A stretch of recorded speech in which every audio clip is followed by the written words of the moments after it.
الحمد للہ وحدہ والصلاة والسلام علی من لا نبی بعد اما بعد۔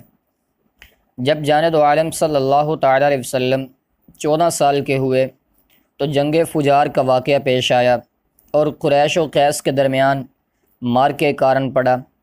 4 یا 6 دن تک زور و شور سے لڑائی ہوتی رہی۔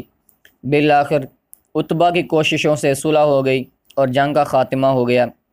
چونکہ اس مارکے میں جانے دو عالم صلی اللہ تعالیٰ علیہ وسلم کے چچا زبیر بنی ہاشم کے علمبردار تھے اور زبیر کے دیگر بھائی بھی بڑھ چڑھ کر حصہ لے رہے تھے، اس لیے آپ کو بھی اپنے چچاؤں کے ساتھ میدان کارزار میں جانا پڑتا۔ تاہم آپ نے بذات خود اس لڑائی میں کوئی حصہ نہیں لیا۔ تعجب خیز بات یہ تھی کہ جب آپ میدان میں تشریف لے جاتے تو قریش غالب آنے لگتے، اور جب سرکار دو عالم صلی اللہ تعالیٰ علیہ وسلم واپس چلے جاتے تو فریق مخالف کا دباؤ بڑھ جاتا۔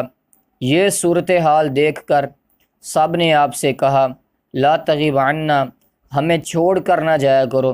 چنانچہ ان کی خواہش کے مطابق آپ صلی اللہ تعالیٰ علیہ وسلم وہیں ٹھہرے رہتے، یہاں تک کہ ان دونوں کی آپس میں صلح ہو گئی۔ جنگ فجار کے بعد جب حالات معمول پر آ گئے تو ایک دن زبید قبیلہ کا ایک فرد باہر سے کچھ سامان لے کر آیا اور مکہ مکرمہ کے ایک نہایت با اثر اور طاقتور سردار عاص ابن وائل کے ہاتھ فروخت کیا۔ عاص نے سامان لے لیا مگر اس کی قیمت ادا کرنے سے مکر گیا۔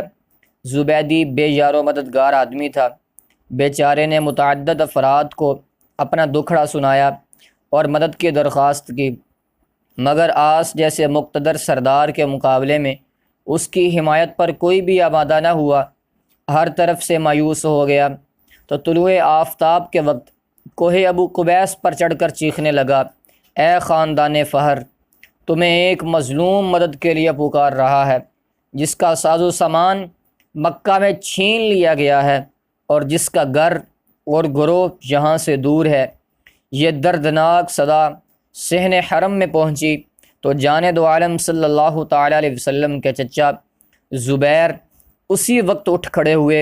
بنی ہاشم، بنی زہرہ اور بنی اسد قبائل کے متعدد سرکردہ افراد بھی ان کے ہمراہ ہو گئے۔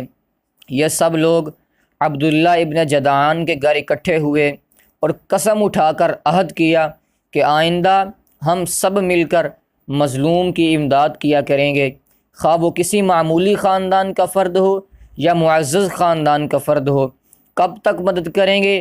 جب تک دریا کا پانی اون کو تر کرتا رہے گا اور کوہ ہیرا و سبیرہ اپنی جگہ کھڑے رہیں گے، یعنی تا قیامت ہم ان لوگوں کی مدد کرتے رہیں گے۔ یہی معاہدہ بعد میں حلف الفضول کے نام سے مشہور ہوا۔ عہد و پیمان کے بعد سب اٹھ کر عاص کے پاس گئے اور وہ مال و متاع جو اس نے ہتھیا لیا تھا اس سے لے کر زبیدی کے حوالے کر دیا۔ اتنے معزز آدمیوں کے سامنے عاص کی بولنے کی جرت نہ ہوئی۔ قارئین کرام، آپ سوچ رہے ہوں گے کہ اس سارے واقعے کا سیرت جانے دو عالم صلی اللہ تعالیٰ علیہ وسلم سے کیا تعلق ہے؟